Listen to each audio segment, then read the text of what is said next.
this is Marine Le Pen, leader of the French right-wing political party, the National Rally.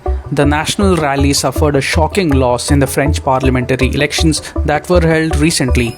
You see, the French parliamentary elections are nothing like India's Lok Sabha elections. In France, if no candidate secures a majority in the first round, there is a second round of voting with the top 2 or 3 candidates on the ballot. Le Pen's National Rally was poised to win the elections in the first round, but things changed in the second round. But how and why is it important for us Indians to know about this? For a long time, the National Rally with its anti-immigration and Eurosceptic plank was seen as a fringe far-right party.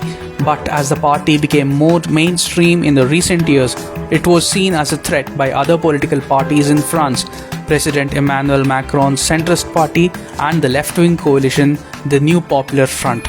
For the second round of voting, these parties, the centrists and the leftists, came up with a plan to join hands and defeat Marine Le Pen.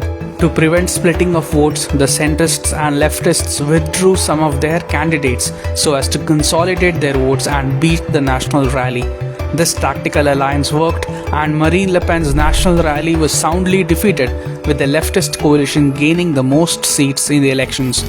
As the results were announced, radical far-left activists and Islamists took to the streets of France, celebrating the win with rioting and looting.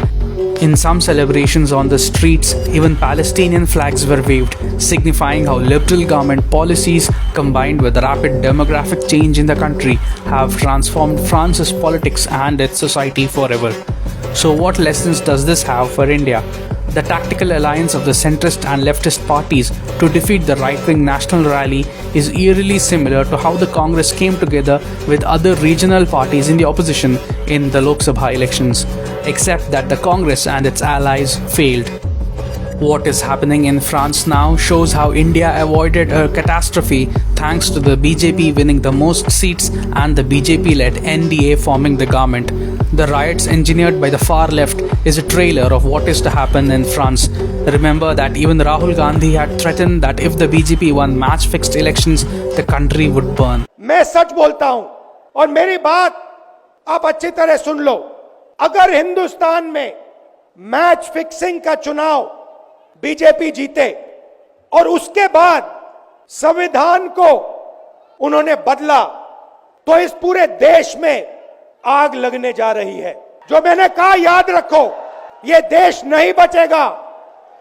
France's parliamentary elections saw no clear winner either.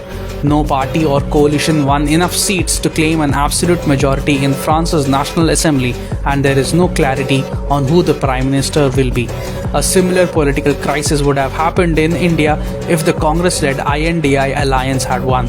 There are also reports of a 90% wealth tax to be introduced in France in the coming days, reminding us how overseas Congress chief and Rahul Gandhi's mentor Sam Pitroda had mentioned a US-style inheritance tax in the run-up to the elections.